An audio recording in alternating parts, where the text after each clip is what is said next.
YouTube శ్రోతలకు అభినందనలు తెలియపరుస్తూ భగవద్గీత ప్రవచనములు ధారావాహిక 70వ భాగానికి స్వాగతం, సుస్వాగతం. ఈరోజు భగవద్గీత 7వ అధ్యాయం విజ్ఞాన యోగము. ఇందులో 27వ శ్లోకం నుండి ప్రారంభిద్దాం. 25, 26 శ్లోకాల లోపల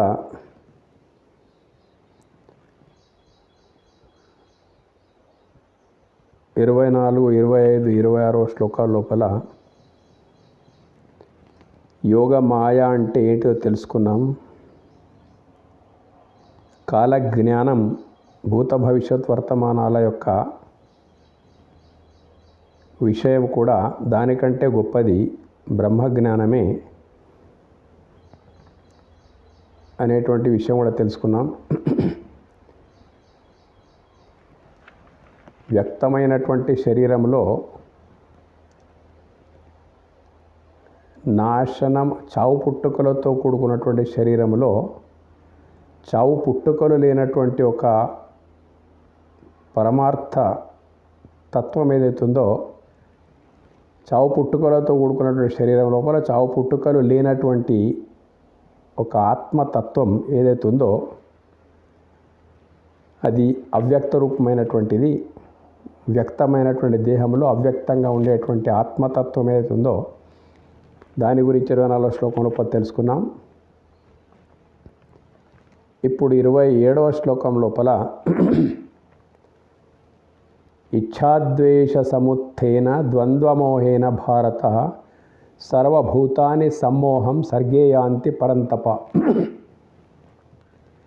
శత్రువులను తప్పింపజేయు అర్జున, సమస్త ప్రాణులను పుట్టుకతోడనే రాగ ద్వేష జనితమగు సుఖ దుఃఖాది ద్వంద్వ రూపమైన వ్యామోహము వలన మిక్కిలి అజ్ఞానమును పొందుచున్నవి. పుట్టుక ఈ రకంగా ఉంటుందన్నట్టు సమస్త ప్రాణులను మనమంతా కూడా పుట్టుకతోడనే రాగ ద్వేషజనితమగు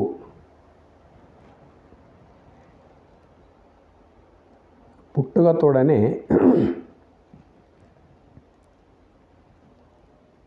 చనుబాలంటే ఒక రాగం ఉంటున్నది.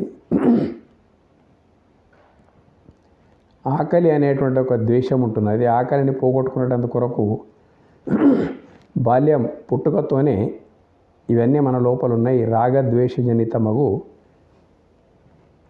పెరుగుతా ఉన్న కొద్దీ అనుకూలమైనటువంటి వారిని ప్రేమించడం, ప్రతికూలమైనటువంటి వాటిని ద్వేషించడం, ఆ ప్రతికూలమేది అనుకూలమేది అనే మాటకు వచ్చేస్తే ఎవరి చూపు వాళ్ళకు ఉండడము, ఎవరికి ఒకటి అనుకూలమై ఉంటుందో అదే ఇంకొకరికి ప్రతికూలమై ఉండడము, ఒక్కొక్కరికి దేని మీద రాగం ఉంటుందో దాని మీదనే ఇంకా కొందరికి ద్వేషం ఉండడము. అంటే వాళ్ళ సంస్కారం కొద్దీ ఎవరు దేన్ని ప్రేమించడము, ఎవరు దేన్ని ద్వేషించడం అనేటువంటిది సంస్కారాలకు లోబడి ఈ రాగద్వేషాలు అనేటువంటి వీటి ద్వారానే సుఖ దుఃఖాది ద్వంద్వ రూపమైన దేని ద్వారా కొందరికి దేని ద్వారా సుఖం అనిపిస్తుందో దాని ద్వారానే కొందరికి దుఃఖం అనిపిస్తుంది. దేని ద్వారా కొందరికి దుఃఖం అనిపిస్తుందో దాని ద్వారానే కొందరికి సుఖం అనిపిస్తుంది.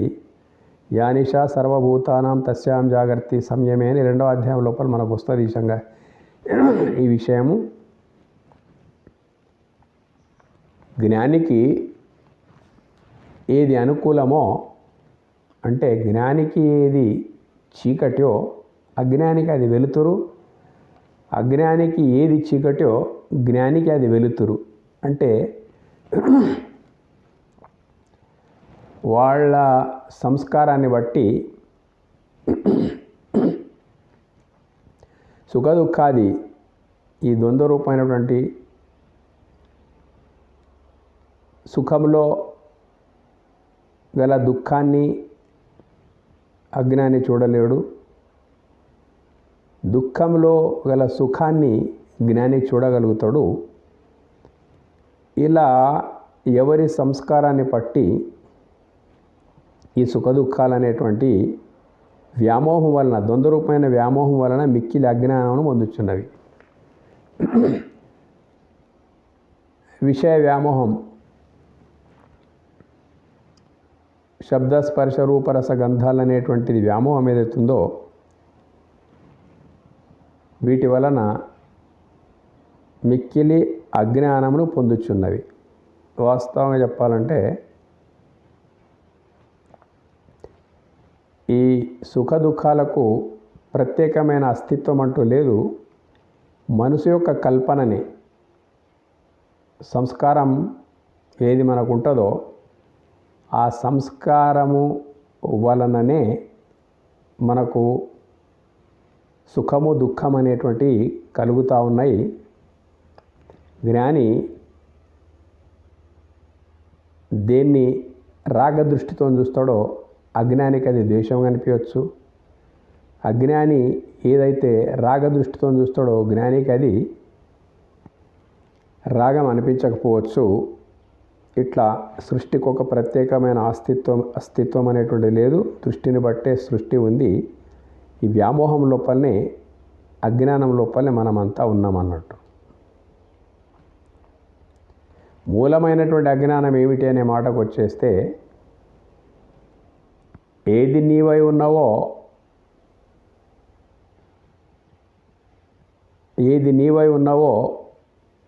అది నేను అని నీవు అనుకోకపోవడము,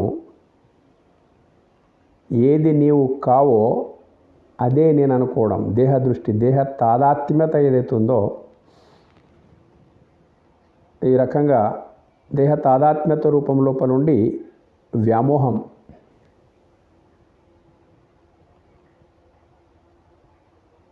ఈ వ్యామోహమే అజ్ఞానానికి కారణమైపోతుంది అన్నట్టు. దీన్ని జాగ్రత్తగా మనం ఆలోచించుకుంటూ పోతే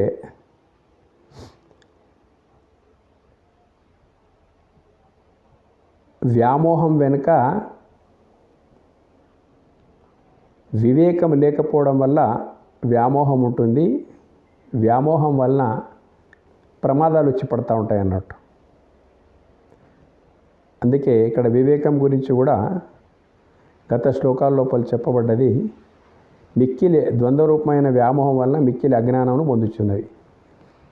మనకు గుణపాఠంగా కూడా పురాణ ఇతిహాసాల లోపల వ్యామోహం ఎలాంటిదో అర్థమయ్యే విధంగా కొన్ని విషయాలు ఉన్నాయి మనకు. మొత్తం మీద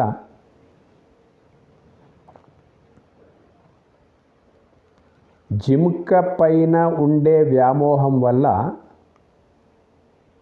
బంగారు జింకపై ఉండేటువంటి వ్యామోహం వల్ల సీతమ్మ రావణుని చేతికి చిక్కడము,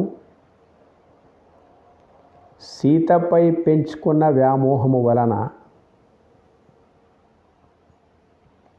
రావణుడు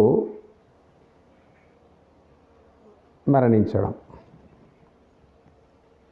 రావణ సంహారం జరగడం, ఇది వ్యామోహం యొక్క పరిస్థితి అన్నట్టు. ఎవరిని కూడా ఈ వ్యామోహము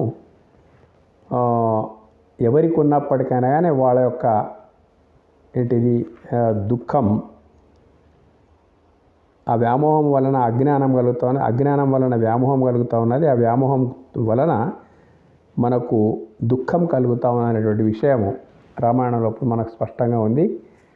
బంగారు జింక పైన వ్యామోహం అంత పని సీతమ్మకు చేసి పెట్టినటువంటిది. సీతపై ఉండేటువంటి వ్యామోహం రావణునికి అంత పని, వంశమే నాశనం కావాల్సిన పరిస్థితి వచ్చేసింది, ఒక విభీషణుడు తప్ప.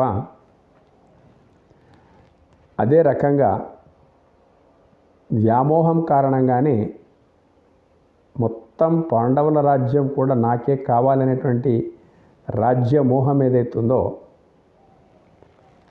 ఆ రాజ్యమోహము కౌరవ వంశాన్ని కూడా నాశనం చేసినటువంటి పరిస్థితి మనకు కనిపిస్తూ ఉంది. కాబట్టి మనం కూడా పుట్టుకతో ఉన్నటువంటి ఏదైతే రాగద్వేషాలు ఉన్నాయో ఆ రాగద్వేషాల నుండే సుఖ దుఃఖాలు ఉంటాయి అన్నట్టు. దేన్ని రాగ దృష్టితో చూడాలి, దేన్ని ద్వేష దృష్టితో చూడాలి అనేటువంటి సంస్కారం మనకు సత్సంగాల ద్వారా కనుక లభించకపోతే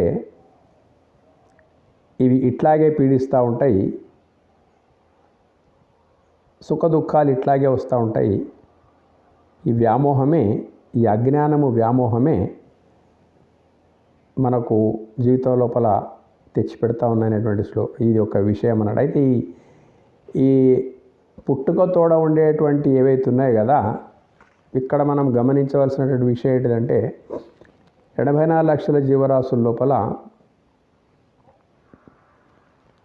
అన్నింటికీ ఏమున్నప్పటికైనా కానీ అవి మార్పు చేసుకోవడానికి వీల్లేదు ఇతర ప్రాణులకు. అవి ఏ స్వభావంతో పుడతా ఉంటాయో ఆ స్వభావంతోనే కడతేరిపోతాయి, వాటి స్వభావం మారడానికి వీల్లేదన్నట్టు. మొత్తం మీద ఒక సింహం ఉన్నదంటే క్రూరత్వము దాని యొక్క స్వభావం. ఇట్లా ఏ ప్రాణికైనా కానీ, కోతి ఉన్నదనుకోండి, చంచలత్వము దాని యొక్క స్వభావం. ఇవి మారయి, వేరే జీవరాశులకి ఇది మారడానికి వీల్లేదు. పుట్టుకతోనే మనకు ఉన్నప్పటికైనా కానీ మానవుడు మాత్రం వీటిని మార్చుకోగలడు. ఏంటిది? రాగము ద్వేషము అనేటువంటి దాని ద్వారా సుఖదుఖాల పాలు కావడం ఏదైతుందో, సంస్కారం వలన ఈ రాగద్వేషాలను మనిషి మార్చుకోగలుగుతాడు వివేకం వలన. అట్లా విజ్ఞానమేకం అధికం నరాణం అన్నట్టు మార్పు చెందని ప్రతి ప్రాణికి ఉండేటువంటి స్వభావం మాత్రం మార్పు చెందదు, మన అనుభవం లోపల ఉంది. కానీ మనిషి తన స్వభావాన్ని సంస్కారం ద్వారా మార్చుకొని దుఃఖాన్ని జయించి, మోహాన్ని జయించి, షడ్వర్గాలను జయించి పరమాత్మ పదాన్ని పొందేటువంటి ఒక స్థితి ఏదైతే ఉందో అది మానవునికి ఉన్నది. కాబట్టి ఇది మరవకూడదు. మనము పుట్టుకతోని రాగద్వేషజనితమైనటువంటి సుఖ దుఃఖాలు ఉన్నాయి, వ్యామోహం ఉన్నది, ఇది ఇట్లాగే ఉంటుంది అనేటువంటి మాటకు అర్థం లేదు. మార్పు చెందేటువంటి అవకాశం మానవ జన్మకు ఉన్నది. కాబట్టి అట్లా ఈ శ్లోకం లోపల వస్తున్నది. పుట్టుకతోనే ఉన్నాయని అంటున్నప్పటికైనా కానీ ఏషాం త్వంతగతం పాపం జనానాం పుణ్యకర్మణాం తే ద్వంద్వ మోహ నిర్ముక్త భజంతే మాం దృఢవ్రతాః.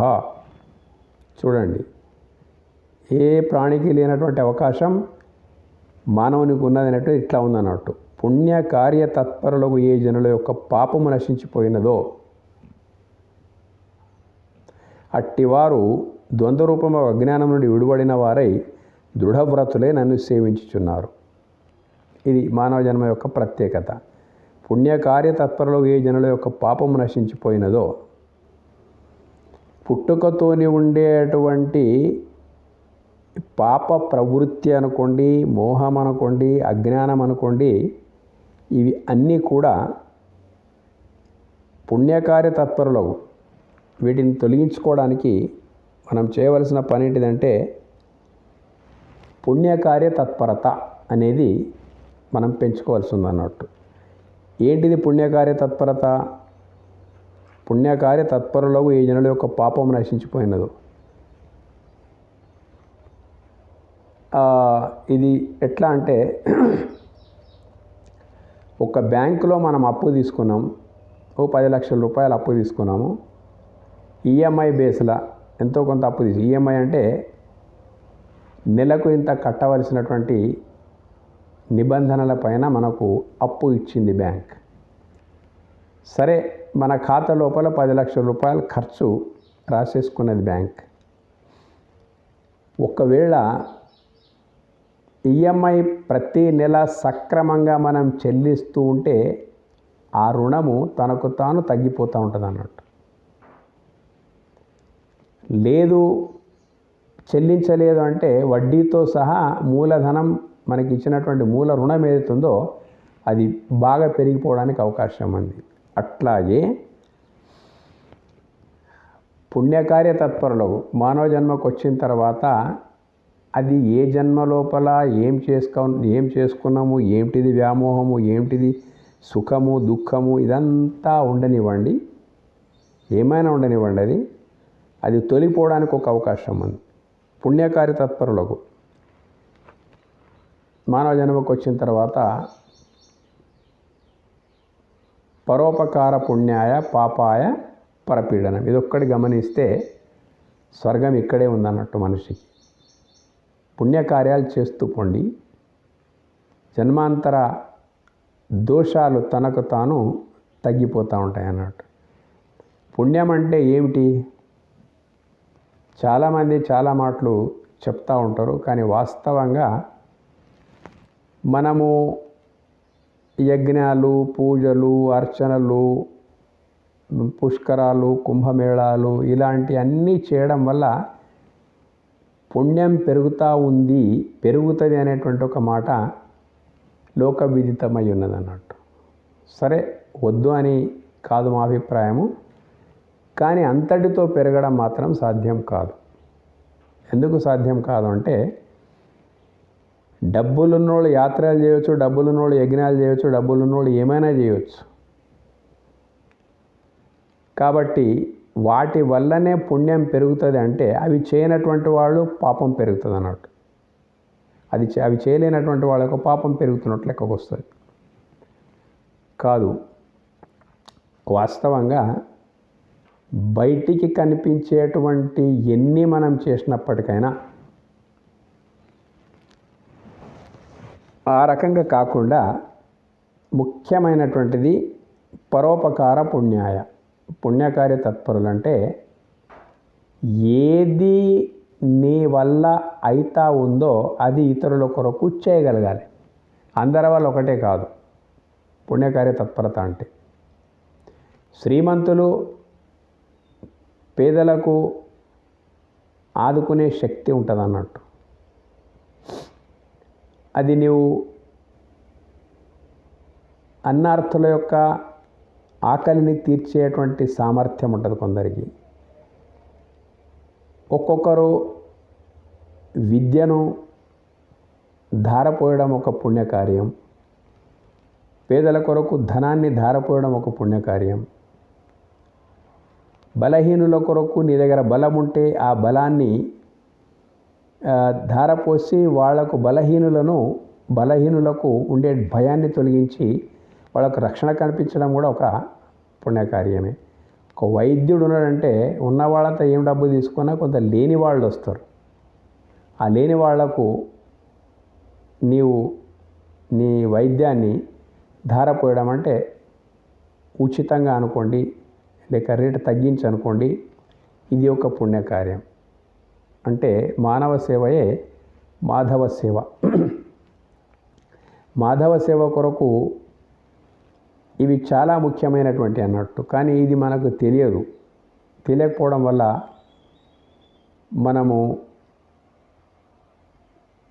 మనకు తోచిన రీతి లోపల పుణ్యం చేస్తూ ఉన్నాం. పరోపకార పుణ్యాయ, పరులకు ఉపకారం చేయడం. పరులకు ఉపకారం అంటే ఏంటిది? ఏది నీ దగ్గర ఉందో అది లోకం కొరకు వినియోగించడం. లోకంలో ఉండేటువంటి వాళ్ళ కొరకు దాన్ని వినియోగించడం అయితే పుణ్యకార్య తత్పరత అంటారు అన్నట్టు. అయితే ఇక్కడ ఒక చాలా కీలకమైన విషయం ఉంది. పాప మార్గాల లోపల ధనము సంపాదించిన తర్వాత అది కాదు, ధన సంపాదన లోపల యోగకర్మ సుకౌశలం అని చెప్పిన అన్నట్టు. నీవు చేసేటువంటి కర్మల లోపల కుశలత్వం అనేది ఉంటే, అంటే ఎవరికి నష్టపరచని మార్గంలో నీ వృత్తి కొనసాగుతూ ఉంటే అదే యోగకర్మ సుకౌశలం అన్నట్టు. పుణ్యకార్యాల కొరకు మనం అనుకున్నటువంటి సరిపోవు. నీవు ఎన్ని పూజలు చేసినావు అనేటువంటి ముఖ్యం కాదు, ఎంతమందికి నువ్వు బాధ పెట్టకుండా నడుచుకున్నావు చాలా ముఖ్యం అన్నట్టు. నీ దినచర్య లోపల, నీ వృత్తుల లోపల ఇతరులకు బాధ పెట్టడము, ఇతరులను దోచుకునేటువంటి పని చేయడము, ఇతర బలహీనులకు నీ బలాన్ని ప్రయోగించి వాళ్ళని లొంగ తీసుకోవడము, కృంగ తీసుకోవడము ప్రపంచంలో ఇవన్నీ జరుగుతూ ఉన్నాయి. వీటిని మానుకుంటే ఆటోమేటిక్ పుణ్యమే అన్నట్టు. కలియుగం లోపల చాలా విచిత్రమైన విషయం ఏంటంటే నువ్వు ఏ గొప్ప గొప్ప కార్యాలు చేయవలసిన అవసరం లేదు. చేసే చెడు పనులను మానుకుంటే అదే చాలా గొప్ప స్థితి అన్నట్టు. మొత్తం మీద ప్రభుత్వ అధికారులు ఉన్నారు, వ్యాపారస్తులు ఉన్నారు, రాజకీయ నాయకులు ఉన్నారు, వ్యవసాయ రంగ నిష్ణాతులు ఉన్నారు. ఇటువంటి వృత్తుల లోపల పాపం అనేటువంటిది మనకు రానివ్వకుండా ముందుకు కొనసాగాలన్నట్టు. ప్రతి ఒక్క మనిషికి అవకాశం ఉన్నది పుణ్యకార్యం చేసుకునేటువంటిది. ఒక అధికారి ఉన్నాడు, ప్రభుత్వ అధికారి ఉన్నాడంటే ఆయన ఏదో గొప్ప గొప్ప పనులు చేయవలసిన అవసరం లేదు. విధియుక్తమైనటువంటి అతడి ధర్మం ఏదైతుందో దాపరికం లేకుండా దాన్ని నిర్వర్తించుకుంటూ పోతే ఎంతోమంది లబ్ధిదారులు అందులోపల ఉండగలుగుతారు అన్నట్టు. చేయవలసిన పనిని సకాలం లోపల చేయకపోవడం కూడా ఆ ఎదుటి వాళ్ళకి ఇబ్బంది పెట్టడం ఒక పాపమే. ఎదుటి వాళ్ళకి ఇబ్బంది లేకుండా వాళ్లకు చేయదగిన పనిని సకాలం లోపల చేయడం ఏదైతుందో అది ఒక పుణ్యమే ఈ రోజు లోపల. అంటే ఇంతటి దారుణమైన పరిస్థితి లోపల ఈ సమాజం ఉంది అంటే ఈ దారుణ పరిస్థితి లోపల మనం వెళ్ళిపోకుండా మన వంతు కర్తవ్యాన్ని మనం నిర్వర్తించడం కూడా ఒక పుణ్యమే ఉందన్నట్టు ఈ రోజుల లోపల. పుణ్యం అనేవారికి ఏమేమో కాదు, పుణ్యకార్య తత్పరులు ఏ జనుల యొక్క ఆటోమేటిక్ ఏమైపోతుంటుందంటే జన్మాంతరాల నుంచి వచ్చినటువంటి పాపం కూడా అది ఉన్నదనుకోండి. 10 లక్షలు రుణం తీసుకున్నట్టు బ్యాంకు లోపల ఉన్నదనుకోండి, ఈఎంఐ కరెక్ట్ చెల్లిస్తూ పోతే ఎట్లా రుణం తగ్గిపోతుందో మన విద్యుక్త ధర్మాన్ని పరోపకార పుణ్యాయ పాపాయ పరపీడనం అని చెప్పేసి ధర్మం అంటే ఏమో చాలా విషయాల లోపల చెప్పేసినాం మనం. ధర్మ ఆచరణకు ఒక సూక్ష్మమైనటువంటి సూత్రాన్ని మనం గమనిస్తే చాలు. ఏంటిది ఆ సూత్రం అంటే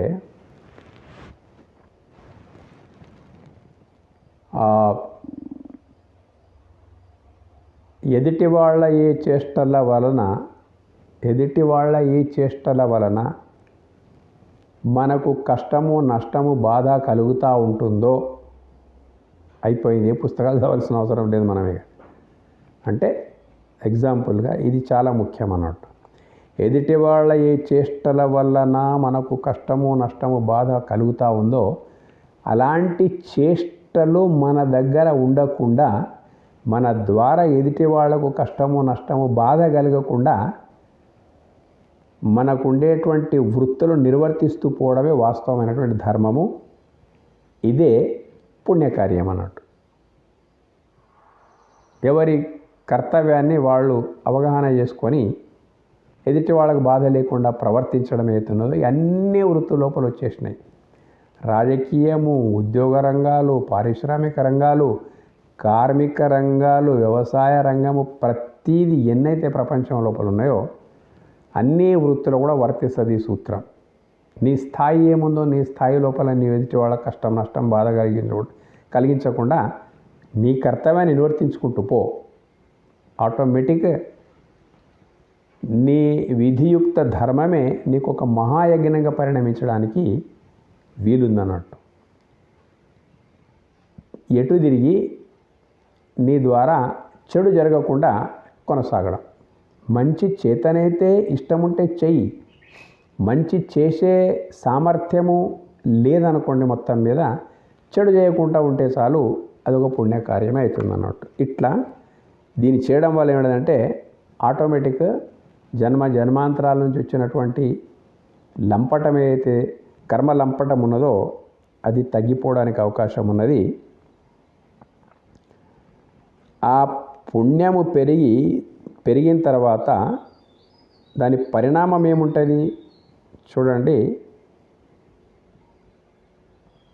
అది నశించిపోయిందంటే అట్టివారు ద్వంద్వ రూపము అజ్ఞానం నుండి విడివడిన వారే. ద్వంద్వం అంటే సుఖము దుఃఖం.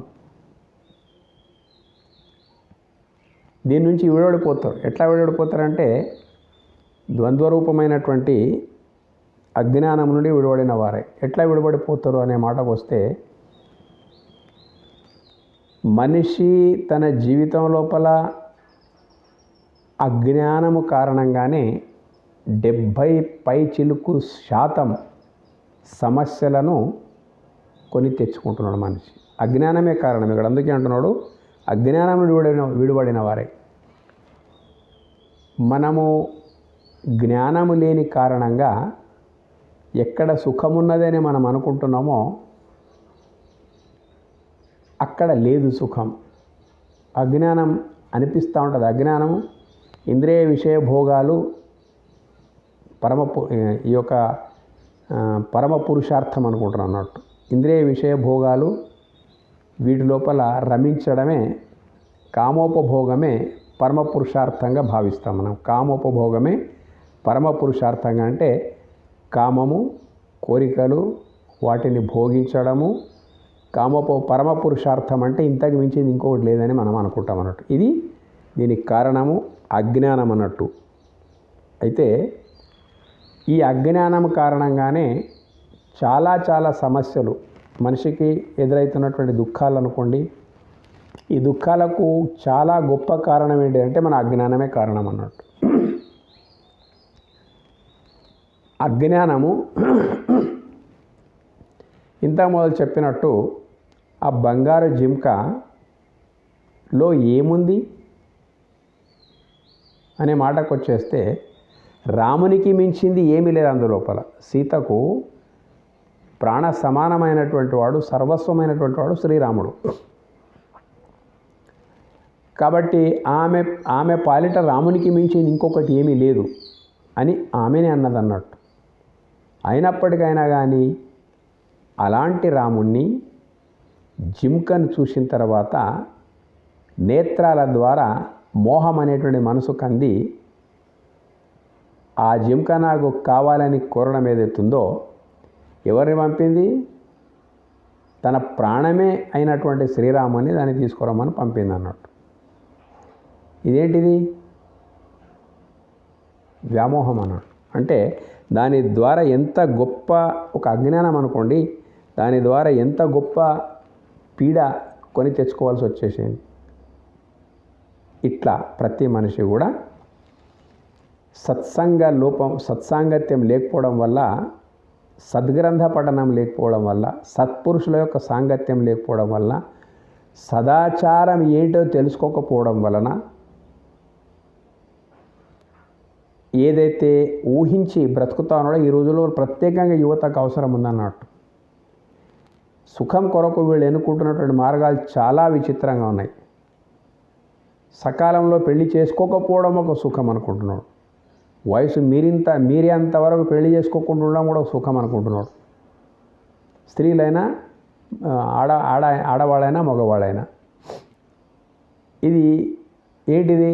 రాత్రుల్లో ఎక్కువ టైం మేల్కుండడము ఒక సుఖం అనుకుంటున్నాడు మనిషి. తర్వాత స్వంతగా వండుకొని తినకుండా అడ్డమైనటువంటి ఆహారాలకు అలవాటు పడి రాత్రుల లోపల తినే సమయం కూడా లెక్క పెట్టకుండా 1 గంట వరకు కూడా ఏదో ఎంజాయ్ సాఫ్ట్వేర్ ఇంజనీర్లమంటూ పెద్ద పెద్ద ఉద్యోగులమంటూ సకాలం లోపల నిద్రించకపోవడం అదొకటి పెద్ద స్టేటస్ అనుకుంటున్నారు అన్నాడు. 10 గంటలకు ప్రొద్దున లేవడము అదొక స్టైల్. ఇవన్నీ ఏంటిదంటే మనకు అజ్ఞానం లోపల నుంచే ఎక్కువ మట్టుకు దుఃఖాలు వస్తూ ఉన్నాయి. పెళ్లి సంబంధాల లోపల చూస్తూ ఉంటే అంత మనము ఏమనుకున్నామో అదే మనకు ఒలై పడతా ఉందన్నట్టు. ఆహారం విషయం లోపల కూడా ఏది మనం అనుకుంటున్నామో అదే మనకు ఒలై పడిపోతుంది. ఆరోగ్యం దెబ్బతినిపోతున్నది, వయసు మీరిపోతూ ఉన్నది, మనసు కాకవికలమైపోతూ ఉన్నది. ఇది ఒక ఫ్యాషన్ అయిపోయింది ఈ రోజు లోపల. దీంతో వస్తున్నది ఇదంతా అజ్ఞానం. వాస్తవంగా ఎప్పుడు తెలుస్తుంది మన అజ్ఞానం అనేటువంటిది? దాని ఫలితం అనుభవిస్తున్నప్పుడు, అరే నేను ఈ పొరపాటు చేసేది లేకుండే, ఆరోగ్యం దెబ్బతిన్నప్పుడు సకాల భోజనం చేయకపోవడం, తినవలసిన సాత్విక ఆహారమును వర్జించడము, అది వర్జించి ఏదో అందరు సరిగ్గా తినకూడని తినడము, తాగడము. దీంతో ఏమొస్తుంది మొత్తం మీద అంటే అజ్ఞానంతో ఇవన్నీ వస్తున్నాయి మనకు. దీని నుంచి విడిపడిన వారై ఎప్పుడైతే పుణ్యకార్యాలు మనం ప్రారంభిస్తామో పాపం నశించిపోతుంది. తర్వాత ఈ అజ్ఞానం సుఖ దుఃఖాలు, ఏది సుఖమో తెలియకపోవడము, ఏది సుఖం అనుకుంటే దాని లోపల దుఃఖము రావడము, ఏది దుఃఖం అనుకుంటామో దాని లోపలనే సుఖం ఉన్నది, అది మనం గమనించకపోవడము, ఈ ద్వంద్వాలు అన్నట్టు. ఇవి అజ్ఞానం నుండి ద్వంద్వాలు వస్తున్నాయి. అజ్ఞానం నుండి విడిపడిన వారై దృఢవ్రతులే నన్ను సేవించున్నారు. ఇది ఒక ముఖ్యమైనటువంటి విషయం.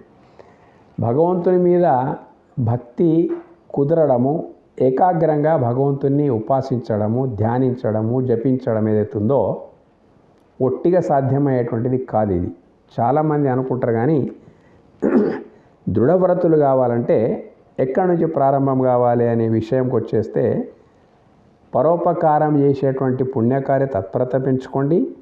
దాని ద్వారా పాపం తగ్గిపోతుంది. తత్పరిణామంగా అజ్ఞానం అనేటువంటిది సమసిపోతుంది.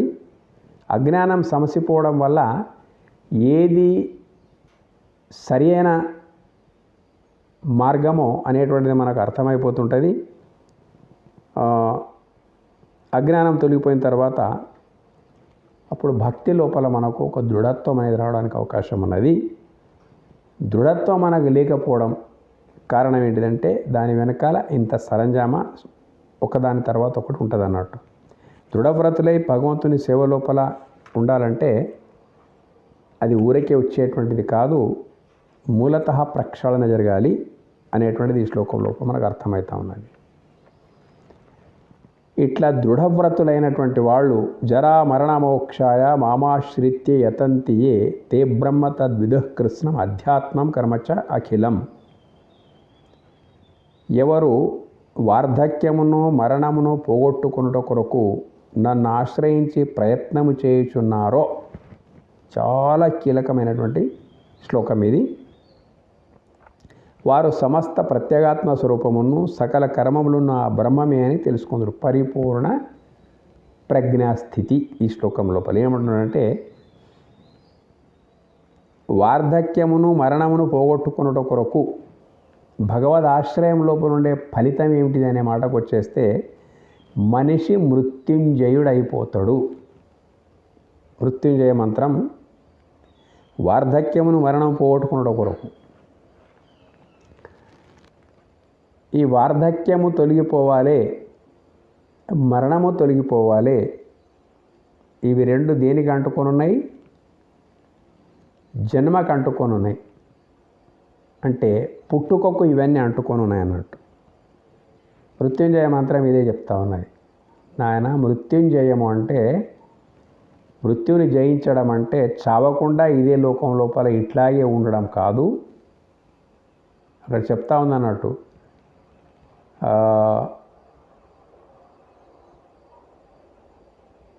త్రయంబకం యజామహే సుగంధిం పుష్టివర్ధనం అన్నీ వచ్చేసినాయి. యజామహే అంటే నీకు సంపూర్ణ శరణాగతుడని అయిపోతున్నా. సుగంధిం కామక్రోధ లోభ మోహ మద మత్సరాలన్నీ నశించిపోవాలి. జీవితం లోపల సుగంధం, సుఖం, శాంతి, ఆనందమే వెళ్ళి విరియాలి. పుష్టివర్ధనం, మానసిక బలాన్ని సమకూర్చాలి. పుణ్యకార్యాల నుంచే మానసిక బలం వచ్చేస్తుంది అన్నాడు మొత్తం మీద. కాబట్టి సుగంధిం పుష్టివర్ధనం అంటే నా జీవితాన్ని, మనసును చాలా బలంగా ఉండేటట్లు. ఎలాంటి బలం అంటే ఏంటిది? ఏవి వచ్చినా సుఖాలోపల ఉప్పొంగవద్దు, దుఃఖాలోపల కృంగిపోవద్దు. ఇటువంటిది పుష్టివర్ధనం.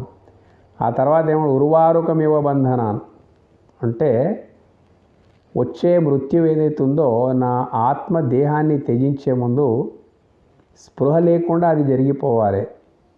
పండిన దోసపండు తీగ నుండి ఎట్లా విడబడుతుందో తెంపే అవసరం లేకుండా తనకు తాను విడి ఎట్లయితే ఉంటుందో ఈ దేహాన్ని కూడా ఆత్మ అట్లాగే వదిలేసేయాలి. ఎలాంటి బాధరబంది లేకుండా అంతటితో ఆగకుండా ఇక్కడ ఉన్న చూడండి, వార్ధక్యం మరణం పోగొట్టుకున్న కొరకు మృత్యోర్ముక్షీయే మామృతాత్, మళ్ళీ ఒక్క జన్మ లేకుండా మృత్యు అనంతరము అమృత పదవి నాకు ప్రసాదింపబడాలి.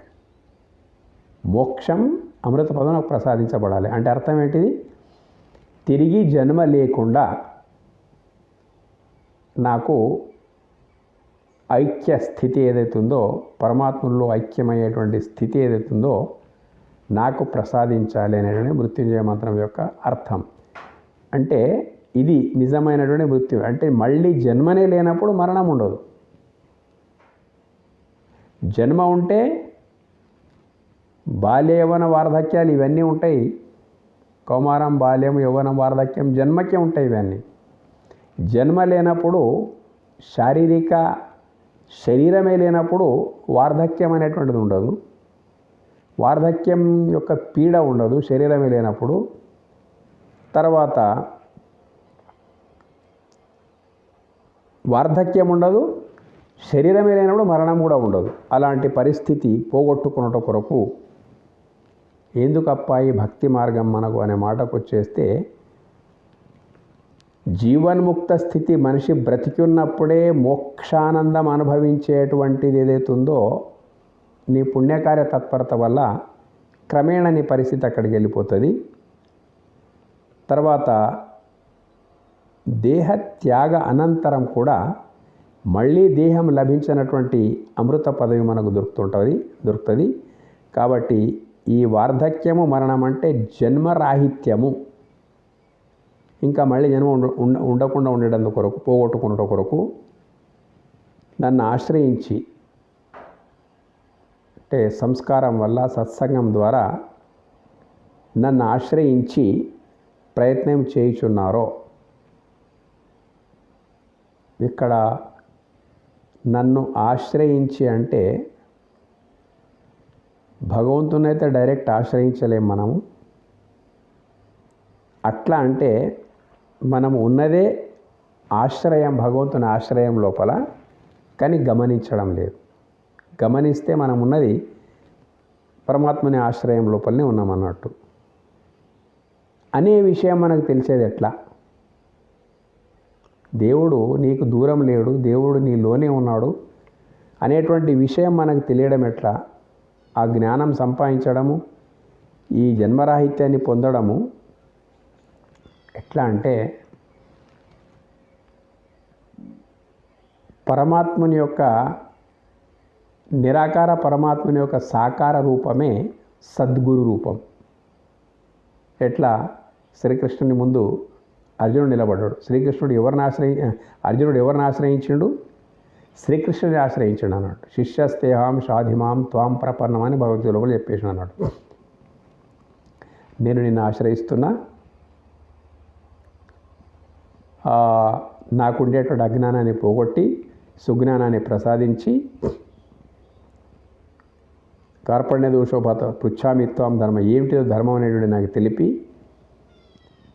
ఏది నిశ్చయంగా శ్రేయస్కరమో, ఎక్కడ పోతే ఇహపరాలు సురక్షితము నాకు, అలాంటి ఒక మార్గాన్ని నాకు చూయించు అని శిష్యస్తేహాం షాధిమాం త్వాం ప్రపన్నం అన్నాడు.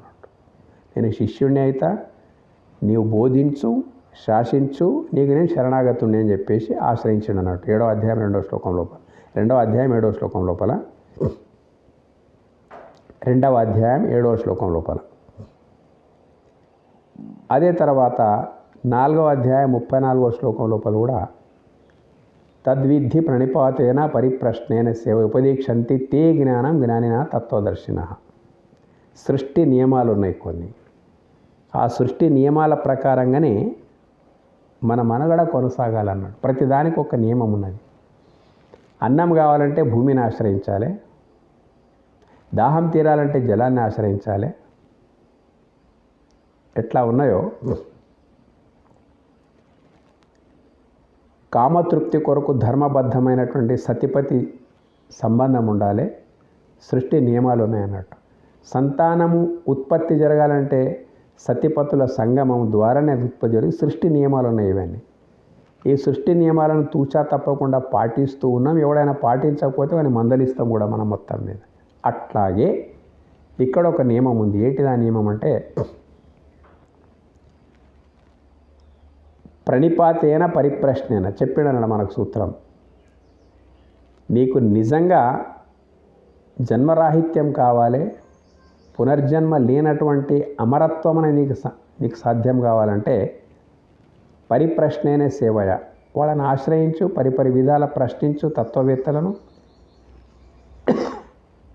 ఉపదేక్షంతి తే జ్ఞానం, వాళ్ళు తప్పకుండా నీకు ఉపదేశిస్తారు. ఎవరబ్బా అంటే జ్ఞానిన తత్వదర్శిన, ఏదో మనం భ్రమ లోపల కొట్టుమిట్టాడడం కాదు. జ్ఞానిన తత్వదర్శిన, ఎవరు జ్ఞానులు అంటే తత్వం తన యందే పరమాత్మ దర్శించినటువంటి వాళ్ళు తత్వదర్శులు అన్నట్టు. జ్ఞానిని వాళ్ళే జ్ఞానులు, వాళ్ళే తత్వదర్శులు, వాళ్ళు నీకు ఆ విషయాన్ని తెలుపగలుగుతారు. ఇది సృష్టి యొక్క నియమం. నీ శిశువును, నీ సంతానాన్ని విద్యావంతుడిగా మార్చాలంటే విద్యావంతుల సాంగత్యం లోపల, విద్యావంతుల ఆశ్రయం లోపల ఉంచుతా ఉన్నాం. దీనికి కాదని ఎవ్వరు అనలేరు. ఇంట్లో కూర్చోపెట్టుకొని తన సంతానాన్ని ఎవడు విద్యావంతుడు తయారు చేయలేడు. అట్లాగే సృష్టి నియమం ఉన్నది. విద్యావంతుడిని ఆశ్రయిస్తే ఆ విద్య నీకు రావడానికి అవకాశం ఉన్నది. తత్వవేత్తను ఆశ్రయిస్తే మోక్షం నీకు లభించడానికి అవకాశం ఉన్నది. ఇక్కడ ఏమంటున్నాడంటే ఈ అమృత పదవి కొరకు నన్ను ఆశ్రయించి, అంటే ఇక్కడ సాక్షాత్ కృష్ణుడు సద్గురు రూపంలో కొన్నాడు కాబట్టి నన్ను ఆశ్రయించి ప్రయత్నం చేయుచున్నారో, ఆశ్రయించినంత మాత్రాన లాభం లేదు. చాలామంది చాలా గురువులను ఆశ్రయించినట్టు చూపించుకుంటూ ఉంటారు. ఏదో వాళ్ళ చిత్రపటాలు పెట్టుకొని అంతకే సంతృప్తి పడుతూ ఉంటారు. ఆశ్రయం అంటే అది కాదు. భావాత్మకమైన ఆశ్రయం కావాలి. నీకు అజ్ఞానం ఉన్నదని నువ్వు తెలుసుకోవాలి. ఆ అజ్ఞానాన్ని తొలగించే సత్తా సద్గురువులకు ఉన్నదనేటువంటి విశ్వాసం కలగాలి. అట్లా అంత ప్రయత్నము చేయుచున్నారో, గురు మార్గం లోపల ప్రయత్నం శూన్యమున్నది. ఈ రోజు లోపల ఏ లక్షల కోట్లకొక్కడో సరైన గురువుని ఆశ్రయించి, సరైన గురువు ఉన్నంత మాత్రాన కూడా లాభం లేదు. ఆయన చూపించిన మార్గంలో నడిచే ప్రయత్నం మనమే చేయాలి. ఆ ప్రయత్నం చేయకుండా కేవలం చిత్రపటాలు పెట్టుకొని నాకు ఒక గురువు ఉన్నాడు అనుకొని అయ్యేది పోయేది ఏం లేదు. దీనికి చాలా కీలకమైనటువంటి విషయం. గురువును ఆశ్రయించడం ఒక ఎత్తు అయితే, గురు సూచిత మార్గం లోపల నడవడానికి ప్రయత్నించడం రెండో ఎత్తు అన్నట్టు. ఆషామాషి కాదు. ఉదాహరణకి కృష్ణార్జునుల యొక్క సాంగత్యం ఎంత గొప్పది అంటే 87 సంవత్సరాల వయసు ఉంది కృష్ణునికి ఈ యొక్క గీతోపదేశం చేసే సమయానికి. 75 సంవత్సరాల వయసు అర్జునుడికి ఉన్నది. వాళ్ళు చిన్నగా ఉన్నప్పటి నుంచి బంధువులు రావడం పోవడం వాళ్ళకంతా ఉందన్నట్టు. మేనత్త వరుస కుంతిదేవి కావడం, రాకడ పోకడి ఉండడం, అర్జునుడు అంటే చిన్నప్పటి నుంచి చాలా ప్రేమగా ఉండడం కృష్ణుడు. ఎంత గొప్ప సౌభాగ్యం! కృష్ణుడే సాక్షాత్తు ఎప్పుడు ఆయనకు అంటిముట్టి ఉండడం ఏదైతుందో, వచ్చింది ఏమైనా వచ్చిందా? ఏమీ రాలేదు. ఎప్పుడప్ప అంటే మోక్షం యొక్క ఆపేక్ష కలిగి నా జన్మ ధన్యత కొరకు మార్గం ఏమిటిదని అడిగినప్పుడు శ్రీకృష్ణుడు అండగా నిలబడి బోధించిండు అన్నట్టు. అట్లా ప్రయత్నం అని దాన్ని అంటారు. బోధించినంటే గుడ్డిగా వినుకుంటూ పోలేదు అర్జునుడు కూడా. అనుమానం వచ్చినప్పుడల్లా ప్రశ్నించాడు.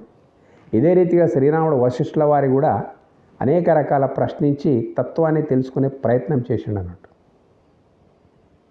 కాబట్టి ప్రతి మానవుడు కూడా సద్గురువు యొక్క ఆశ్రయము పొంది తత్వజ్ఞానము కొరకు ప్రయత్నిస్తూ పోవాలి. పరిపరి ప్రశ్నల ద్వారా ఏం చెప్తాడో గురువు అది వినడము, దాన్ని ఆచరించడం ఏదైతుందో జరగాలన్నట్టు. అప్పుడే పరిపూర్ణ దర్శనం అనేది నీకు సాధ్యమైపోతుంది. ఇక్కడ ఏమంటున్నాడు? అటువంటి వాళ్ళు సమస్త ప్రత్యేగాత్మ స్వరూపమును, సమస్తం సర్వము కలు విధం బ్రహ్మాని అనుభవం జ్ఞానం కాదు ఇక్కడ ఉద్ధరించేటువంటిది. జ్ఞానం చాలామందికి ఉంటుంది. సర్వము ఖలు విదం బ్రహ్మ, అయమాత్మ బ్రహ్మ. ఈ రకమైనటువంటి అనుభవం రావాలి మనిషికి. అనుభవము లేకుండా వాచా జ్ఞానం అనేటువంటిది ఉద్ధరించడానికి వీల్లేదు. జీవన్ముక్తుడవు కావాలని ఈ జన్మ లోపల ఇక్కడే మోక్ష సుఖాన్ని నీవు అనుభవించాలంటే నీకు పరమాత్మ అనుభవ జ్ఞానం కావాలి. సమస్త ప్రత్యేగాత్మ స్వరూపమును అంటే సర్వము ఖలు విదం బ్రహ్మ అనే ఒక సూత్రం ఉన్నది. దృష్టిం జ్ఞానమయం కృత్వా పశ్చేత్ బ్రహ్మమయం జగత్. దృష్టి జ్ఞానమయం అయిపోయిందంటే ఎప్పుడు జ్ఞానమయం అయిపోతుంది? జ్ఞానులైనటువంటి సద్గురులను నువ్వు ఆశ్రయించినప్పుడు, వాళ్ళ సూచిత మార్గం లోపల పయనించే ప్రయత్నం నువ్వు చేసినప్పుడు నీకు వచ్చే ఫలితం ఏంటిదంటే ఎక్కడా కూడా కనిపించినటువంటి పరమాత్మ అతడు లేని చోటే లేదు, కనిపించదు అన్నట్టు. నీకు మొత్తం మీద ప్రత్యేగాత్మ స్వరూపమును ప్రతి దాంట్లోపల ఆ పరమాత్మని యొక్క దర్శనము. స్వరూపం అంటే నీ నీ లోపల, నీ రూపం లోపల, విశ్వరూపం లోపల, రెండిటి లోపల ఆ పరమాత్మని యొక్క దర్శనం ఏదైతే ఉంటుంది కదా, ఏది ఎక్కడా కనిపించలేదో ఇప్పుడు అది తప్ప ఇంకేమీ కనిపించదు నీకు. ఏ పరమాత్మ వస్తువు ఎక్కడా కనిపించక కొట్టుమిట్టాడుతూ అలమటిస్తూ ఉన్నావో, ఏది ఎక్కడా కనిపించలేదో అది తప్ప ఇంకేమి నీకు కనిపించినటువంటి దశ పూర్ణ ప్రజ్ఞ, స్థిత ప్రజ్ఞ అనేటువంటిది నీకు సాధ్యమైపోతుంది. వారు సమస్త ప్రత్యేగాత్మ స్వరూపమును, వాళ్ళ దృష్టి లోపల ఇంకోటి ఏముండదు. ఎక్కడ ఏది చూసినా ఆత్మ చైతన్యం తప్ప మళ్ళీ ఏం కనిపించేది.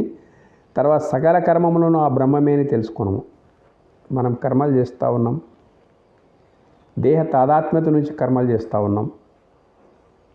కాబట్టి మనము సరైన మార్గం లోపల సుఖ దుఃఖాలు, సరైన మార్గంలో పోకుండా సుఖ దుఃఖాలు అనుభవిస్తూ ఉన్నాం అన్నట్టు. ఇక్కడ నేను అంటే ఈ దేహ తాదాత్మ్యతతో ఎప్పుడైతే పనిచేస్తున్నామో, దేహాన్ని అంటుకొని కామ క్రోధ లోభ మోహ మద మత్సరాలు ఉన్నాయి, అవే మనను బొలుపుతూ ఉంటాయి అన్నట్టు. అవే మనకు ఉక్కిరి బిక్కిరి చేస్తూ ఉంటాయి. దేహ తాదాత్మ్య, దేహమే నేను అనుకున్నప్పుడు ఇవి వెంటనే ఉంటాయి అన్నట్టు. మొత్తం ఇట్లా అయితే ఇట్లా కానీ దేహాన్ని ప్రకాశింపజేస్తున్నటువంటి ఆత్మ ఏదైతే ఉందో, ఆత్మ అనేటువంటిది నీకు ఎప్పుడు సాక్షాత్కారమైందో, దేహము కాదు. ఆత్మ తొలగిందంటే దేహము ఏమిటికి పనికి రాకుండా ఉంటుంది మొత్తం మీద. కాబట్టి పనులు జరుగుతూనే, అన్ని పనులు దేని ద్వారా జరుగుతూ ఉన్నాయి? లోపల ఆత్మ ఉన్నప్పుడే దేహం ద్వారా సమస్తమైన పనులు జరుగుతూ ఉంటాయి. అంటే ఈ భావము నీకు ఎప్పుడైతే ఉంటుందో ఆటోమేటిక్ నీ మనసు పుణ్యకార్యాల దిక్కే, సత్కర్మల దిక్కే పోతూ ఉంటుంది అంతే. తర్వాత నీ ద్వారా ఏది జరుగుతూ ఉంటుందో అదంతా అక్కడ నేను దేహం అనుకునేటువంటి భావము లేనప్పుడు మిగిలింది ఏదైతే ఉంటుందో అది ఆత్మ, పరమాత్మ చైతన్యమే. కాబట్టి నీ సమస్త కర్మములను అవి బ్రహ్మార్పణం కావడానికి అవకాశం ఉంది. సకల కర్మలు నా బ్రహ్మమే అని తెలుసుకుందురు. అయమాత్మ బ్రహ్మ భావం లోపలనే ఉన్నప్పుడు నీ సమస్త కర్మలు కూడా బ్రహ్మార్పణమే అయిపోతాయి. ఇది ఈ శ్లోకం యొక్క సారాంశం. చాలా నిగూఢంగా ఉంది. అవి గురువు యొక్క ఆశ్రయం కావాలి, తర్వాత సూచిత మార్గం లోపల ప్రయత్నం జరపాలి. అప్పుడే కానీ పరిపూర్ణత అనేటువంటిది, పరిపూర్ణ దర్శనం అనేటువంటి నీకు సాధ్యమైపోతుంది. సమస్త కర్మలు కూడా బ్రహ్మార్పణం కావడానికి అవకాశం ఉన్నది. సాధిభూతాధిదైవం మాం సాధి యజ్ఞం చ ఏ విదుః ప్రయాణకాలేపి చ మాం తే విదుర్యుక్తచేతసః. ఇది ఈ పరిపూర్ణ దృష్టి, అధిభూత అధిదైవ అధియజ్ఞాలు ముందు 8 అధ్యాయం లోపల వస్తాయి. మరేదో కాదు, పేర్లు వేరే ఉన్నా కానీ సర్వము ఖలు విదం బ్రహ్మనే, అధిభూత అధిదైవ అధియజ్ఞాలు ముందు వస్తాయి. అవి ఇప్పుడు సూక్ష్మంగా మీకు చెప్పాలంటే సర్వము ఖలు విదం బ్రహ్మ, అన్నింటిలోపల ఉన్నది బ్రహ్మ చైతన్యమే. ఈ అన్నిటితోని కూడుకొని ఉన్నటువంటి అధియజ్ఞములతో కూడి ఉన్న నన్నెవరు నాకు తప్ప మత్తఃపరతరం నా అన్యత్ కించిదస్తి ధనంజయ అన్నట్ల నాకు తప్ప ఇంకొకటి ఏదే ఈ ప్రపంచం లోపల లేనప్పుడు ఏది నీకు కనిపిస్తున్నా అది నాకు వేరేగా లేదు అనేటువంటి పరిపూర్ణ ప్రజ్ఞాస్థితి ఏదైతుందో ముందొస్తుంది. అది కూడి ఎవరనో తెలుసుకుందరు. సర్వము ఖలు విదం బ్రహ్మ అనేటువంటి అనుభవం ఎవరికైతే వస్తుంటుందో, ఇంతవరకు చెప్పిన విధంగా ప్రయత్నం చేస్తూ చేస్తూ నిరంతర మన నిధి ధ్యాసనం లోపల ఎప్పుడైతే మనం ఉంటామో అది ఎట్లా పనికి వస్తుందంటే కూడా ఒక రహస్యం అన్నది. జీవితమంతా మనం ఏవో పెద్ద పెద్ద మాట్లాడడం ముఖ్యం కాదు. నీకు సరి అయినటువంటి స్థితి కుదిరింది అనడానికి ఒక టెస్ట్ పరీక్ష ఏముందంటే దేహ వియోగ కాలం లోపల కూడా అదే స్థితి లోపలనే ఉండాలి. ఎం వాపి స్మరణ భావం త్యజత్యంతే ముందు వస్తుంది. ఏ భావముతోని దేహ వియోగం జరుగుతూ ఉంటుందో ఆ భావానికి తగిన జన్మనే మళ్ళీ వస్తుంది అన్నట్టు. ఇక్కడ సర్వము ఖలు విదం మత్తఃపరతరం నాణ్యత్ వాసుదేవ సర్వమితి ఇదే అధ్యాయం లోపల 24వ శ్లోకం లోపల వస్తుంది. 19వ శ్లోకం లోపల వాసుదేవ సర్వమితి, ఈ సర్వములో వసించి ఉన్నది ఆ దైవమైనటువంటి దృఢమైనటువంటి ధ్యాస, శ్రవణ మన నిధి ధ్యాసాలు ఏవైతున్నాయి కదా, ఇంకా ఎవరు ఏం చెప్పినా దాని నుంచి చలించకపోవడము, కదలకపోవడము. ఎందుకంటే అదే అక్షర సత్యం. సర్వము ఖలు విదం బ్రహ్మనే అక్షర సత్యం, దానికి ఇతరంగా ఏదీ లేదు అనేటువంటి దృఢమైనటువంటి ప్రజ్ఞ, స్థిత ప్రజ్ఞ ఎప్పుడైతే ఉంటుందో అది దేహ వియోగ కాలం లోపల నీకు సహకరిస్తుంది అన్నట్టు.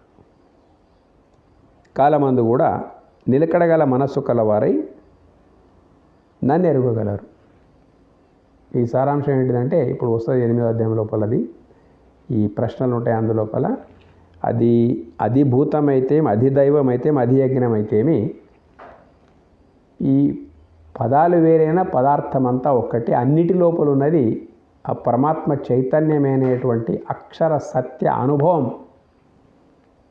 మనకు ఉన్నప్పుడు దేహ వియోగ కాలం లోపల కూడా అదే ఉంటుంది. చూడండి, దేన్ని మనం ఎక్కువ ప్రేమిస్తామో, ఏది మన జీవిత సర్వస్వము అని అనుకుంటామో, ఏది మన పరమ లక్ష్యం అనుకుంటామో ప్రాపంచికంగా కూడా దేహ వియోగ కాలం లోపల అదే వచ్చి ముందు నిలబడుతుంది అన్నట్టు. జీవితం అంతా దేన్ని నీవు సర్వం అనుకున్నావో అదే చివరి కాలం లోపల, చివరి దేహ వియోగ సమయం లోపల ఎట్లయితే వచ్చి నిలబడుతుందో అట్లాగే తత్వజ్ఞాన తత్పరుడవైపోతే ఇంకా నిస్సంశయ స్థితి నీకు ఎప్పుడైతే వచ్చిందో అందులోపలనే మనసు ఎప్పుడు లయమైందో దేహ వియోగ కాలం లోపల మనసు ఇంకొక దిగిపోవడానికి వీలుండదు అన్నట్టు. ఏది నువ్వు జీవితం లోపల సర్వస్వం అని అనుకున్నావో అదే దేహ వియోగ కాలం లోపల వచ్చి నిలబడతావు. నువ్వేమీ ప్రయత్నం చేయాల్సిన అవసరం లేదు. జీవితం లోపల చేసినటువంటి ప్రయత్నమే అక్కడ నీకు దర్శనం ఇస్తుంది. తత్వజ్ఞానమే నీ జీవిత సర్వస్వం అనుకున్నావు అనుకో, పరిపూర్ణ బ్రహ్మ దృష్టిని అలవరుచుకోవడమే నీ జీవిత లక్ష్యం అనుకున్నావు అనుకో, ఆ మహావాక్యాల యొక్క అనుభవమే నీవు పొందినట్లయితే దేహ వియోగ కాలం లోపల కూడా అదే వస్తుంది. నీకు ఎలాంటి సంకల్పం ఉండదు. ఎక్కడ పడితే అక్కడ ఉన్నది బ్రహ్మం ఒక్కటే, పరబ్రహ్మం ఒక్కటే అనేటువంటి భావన నీకు వచ్చినప్పుడు ఆ దాంతోనే నీవు సమరసమైపోయి జన్మరాహిత్యం అనేది నీకు సంభవిస్తుంది, జీవన ముక్తి అనేటువంటి నీకు సంభవిస్తుంది అనేటువంటి విషయము 7వ అధ్యాయం మనకు చెప్తా ఉన్నది. ఇది రేపటి నుంచి 8వ అధ్యాయం ప్రారంభిద్దాం. ఇది శ్రీమద్ భగవద్గీతాసు, ఈ భగవద్గీత అంటే మరేదో కాదు, ఉపనిషత్సు, వేద హృదయాన్ని ప్రతిబింపజేసినటువంటి ఉపనిషత్ విజ్ఞానం అన్నట్టు. మన శరీరానికి హృదయం గుండె ఎలాంటిదో వేద వాంగ్మయానికి ఉపనిషత్తులు అలాంటివి అన్నట్టు. ఉపనిషత్సు బ్రహ్మ విద్యాయాం, ఇదే బ్రహ్మ విద్య అంటే బ్రహ్మమయమే నీకు మొత్తం. జగమంతా బ్రహ్మమయంగా గోచరించడమే అది నీకు తెచ్చిపెట్టడమే బ్రహ్మ విద్య. బ్రహ్మ విద్యాయాం యోగశాస్త్రే కలవడము కాదు, ఉన్నది కలిసే ఉన్నావు యోగమాయ. కలిసి ఉన్నప్పటికైనా కానీ లేననేటువంటి భ్రమ నీకు కలగడం ఏదైతున్నదో, మెలకువ ద్వారా ఆ స్వప్న భ్రమ ఎట్లా తొలగిపోతున్నదో జ్ఞానము ద్వారా నేను కలిసే ఉన్నా అనేటువంటి దృఢత్వం నీకు రావడానికి అవకాశం ఉంది యోగశాస్త్రే. ఇది శ్రీకృష్ణార్జునుల యొక్క సంవాదం లోపల విజ్ఞాన యోగం అంటే ప్రాక్టికల్ 7వ అధ్యాయం 7వ అధ్యాయం.